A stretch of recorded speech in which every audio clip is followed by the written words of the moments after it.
sane men can see that sanity is some kind of equilibrium, that one may be mad and eat too much, or mad and eat too little.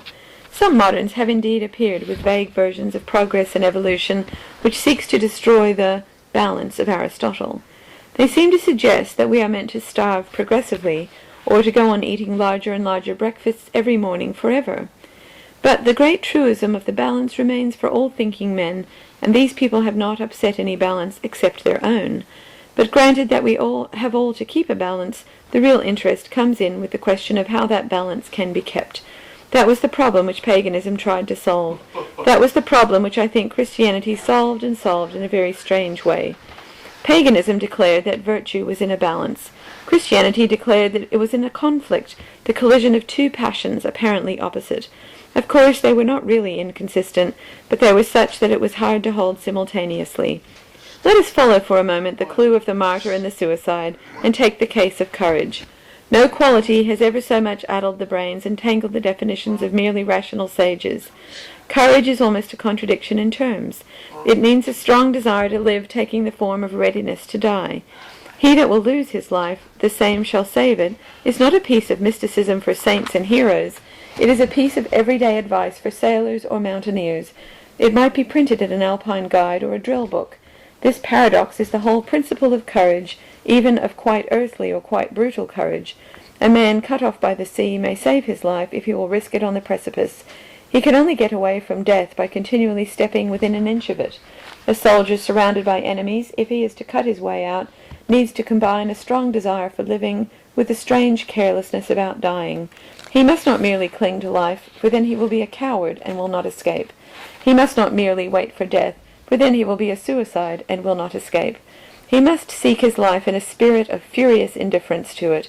He must desire life like water, and yet drink death like wine.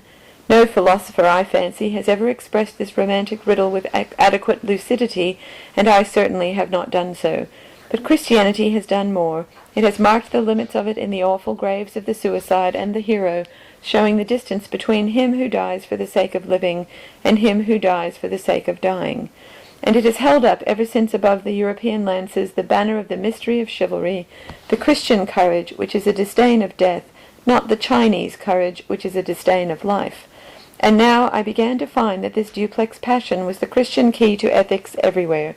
Everywhere the creed made a moderation out of the still crash of two impetuous emotions.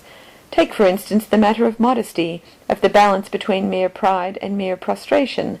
The average pagan, like the average agnostic, would merely say that he was content with himself, but so insolently self-satisfied that there were many better and many worse, that his deserts were limited, but he would see that he got them. In short, he would walk with his head in the air, but not necessarily with his nose in the air. This is a manly and rational position, but it is open to the objection we noted against the compromise between optimism and pessimism, the resignation of Matthew Arnold. Being a mixture of two things, it is a dilution of two things. Neither is present in its full strength or contributes its full color. This proper pride does not lift the heart like the tongue of trumpets. You cannot go clad in crimson and gold for this. On the other hand, this mild rationalist modesty does not cleanse the soul with fire and make it clear like crystal. It does not, like a strict and searching humility, make a man as a little child, who can sit at the feet of the grass. It does not make him look up and see marvels, for Alice must grow small if she is to be Alice in Wonderland. Thus it loses both the poetry of being proud and the poetry of being humble. Christianity sought by this same strange expedient to save both of them. It separated the two ideas and then exaggerated them both. In one way man was to be haughtier than he had ever been before. In another way he was to be humbler than he had ever been before. In so far as I am a man, I am the chief of creatures. In so far as I am a man, I am the chief of sinners. All humility that had meant pessimism, that had meant man taking a vague or mean view of his whole destiny, all that was to go. We were to hear no more the wail of Ecclesiastes that humanity had no preeminence over the brute, or the awful cry of Homer that man was only the saddest of all the beasts of the field. Man was a statue of God walking about the garden. Man had preeminence over all the brutes. Man was only sad because he was not a beast, but a broken god. The Greek had spoken of men creeping on the earth as if clinging to it. Now man was to tread on the earth as if to subdue it. Christianity thus held a thought of the dignity of man that could only be expressed in crowns rayed like the sun and fans of peacock plumage. Yet at the same time it could hold a thought about the abject smallness of man that could only be expressed in fasting and fantastic submission, in the grey ashes of St. Dominic and the white snows of St. Bernard. When one came to think of one's self, there was vista and void enough for any amount of bleak abnegation and bitter truth. There the realistic gentleman could let himself go, as long as he let himself go at himself. There was an open playground for the happy pessimist. Let him say anything against himself short of blaspheming the original aim of his being. Let him call himself a fool, and even a damned fool, though that is Calvinistic. But he must not say that fools are not worth saving. He must not say that a man, qua man, can be valueless. Here again, in short, Christianity got over the difficulty of combining furious opposites by keeping them both, and keeping them both furious. The Church was positive on both points. One can hardly think too little of oneself. One can hardly think too much of one's soul.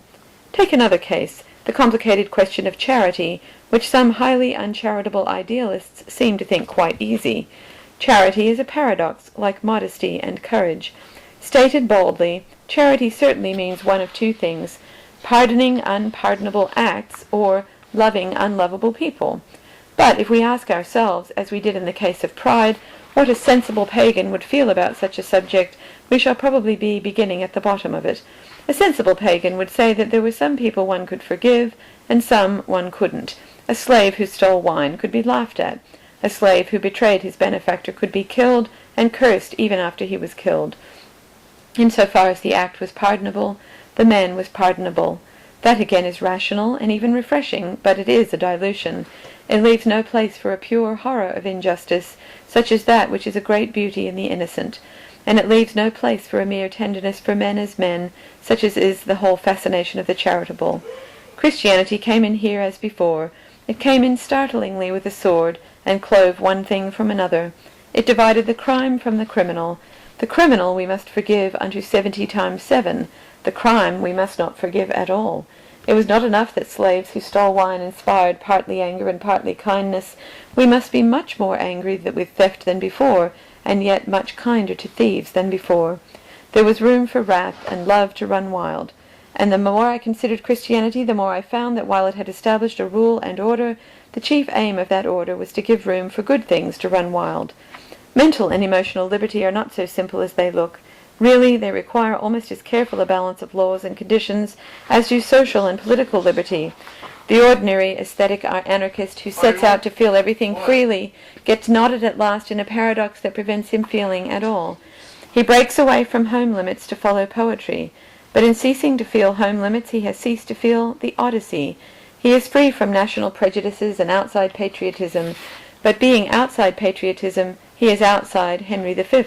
Such a literary man is simply outside all literature. He is more of a prisoner than any bigot, for if there is a wall between you and the world, it makes little difference whether you describe yourself as locked in or as locked out. What we want is not the universality that is outside all normal sentiments. We want the universality that is inside all normal sentiments. It is all the difference between being free from them, as a man is free from a prison, and being free of them, as a man is free of a city. I am free from Windsor Castle. That is, I am not forcibly detained there, but I am by no means free of that building. How can man be approximately free of fine emotions, able to swing them in a clear space without breakage or wrong? This was the achievement of this Christian paradox of the parallel passions. Granted the primary dogma of the war between divine and diabolic, the revolt and ruin of the world, their optimism and pessimism, as pure poetry, could be loosened like cataracts. St. Francis, in praising all good, could be a more shouting optimist than Walt Whitman. St. Jerome, in denouncing all evil, could paint the world blacker than Schopenhauer. Both passions were free because both were kept in their place. The optimist could pour out all the praise he liked on the gay music of the march, the golden trumpets, and the purple banners going into battle, but he must not call the fight needless. The pessimist might draw as darkly as he chose the sickening marches or the sanguine wounds, but he must not call the fight hopeless. So it was with all the other moral problems, with pride, with protest, and with compassion. By defining its main doctrine, the Church not only kept seemingly inconsistent things side by side, but, what was more, allowed them to break out in a sort of artistic violence otherwise possible only to anarchists. Meekness grew more dramatic than madness. Historic Christianity rose into a high and strange coup de theatre of morality, things that are to virtue what the crimes of Nero are to vice. The spirits of indignation and of charity took terrible and attractive forms, ranging from that monkish fierceness that scourged like a dog the first and greatest of the Plantagenets, to the sublime pity of St. Catherine, who, in the official shambles, kissed the bloody head of the criminal. Poetry could be acted as well as composed. This heroic and monumental manner in ethics has entirely vanished with supernatural religion. They, being humble, could parade themselves, but we are too proud to be prominent. Our ethical teachers write reasonable for prison reform, but we are not likely to go see Mr. Cadbury or any eminent philanthropist go into Reading jail and embrace the strangled corpse before it is cast into the quicklime. Our ethical teachers write mildly against the power of millionaires, but we are not likely to see Mr. Rockefeller or any modern tyrant publicly whipped in Westminster Abbey. Thus, the double charges of the secularists, though throwing nothing but darkness and confusion on themselves, threw a real light on the faith. It is true that the historic Church has at once emphasized celibacy and emphasized the family, has at once, if one may put it so, been fiercely for having children and fiercely for not having children. It has kept them side by side like two strong colors, red and white, like the red and white upon the shield of St. George. It has always had a healthy hatred of pink. It hates that combination of two colors which is the feeble expedient of the philosophers. It hates that evolution of black into white, which is tantamount to a dirty grey. In fact, the whole theory of the Church on virginity might be symbolized in the statement that white is a color, not merely the absence of color. All that I am urging here can be expressed by saying that Christianity sought in most of these cases to keep two colors coexistent but pure. It is not a mixture like russet or purple. It is rather like a shot silk, for a shot silk is always at right angles and is in the pattern of the cross. So it is also, of course, with the contradictory charges of the anti-Christians about submission and slaughter. It is true that the Church told some men to fight and others not to fight, and it is true that those who fought were like thunderbolts and those who did not fight were like statues. All this simply means that the Church preferred to use its supermen and to use its Tolstoyans. There must be some good in the life of battle, for so many good men have enjoyed being soldiers. There must be some good in the idea of non-resistance, for so many good men seem to enjoy being Quakers.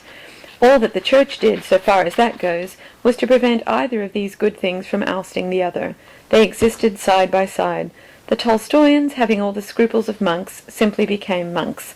The Quakers became a club instead of becoming a sect. Monks said all that Tolstoy says. They poured out lucid lamentations about the cruelty of battles and the vanity of revenge. But the Tolstoyans are not quite right enough to run the whole world, and in the ages of faith they were not allowed to run it. The world did not lose the last charge of Sir James Douglas or the banner of Joan the Maid, and sometimes this pure gentleness and this pure fierceness met and justified their juncture. The paradox of all the prophets was fulfilled, and in the soul of St. Louis the lion lay down with the lamb. But remember that this text is too lightly interpreted. It is constantly assured, especially in our Tolstoyan tendencies, that when the lion lies down with the lion becomes lamb-like. But that is brutal annexation and imperialism on the part of the lamb. That is simply the lamb absorbing the lion instead of the lion eating the lamb.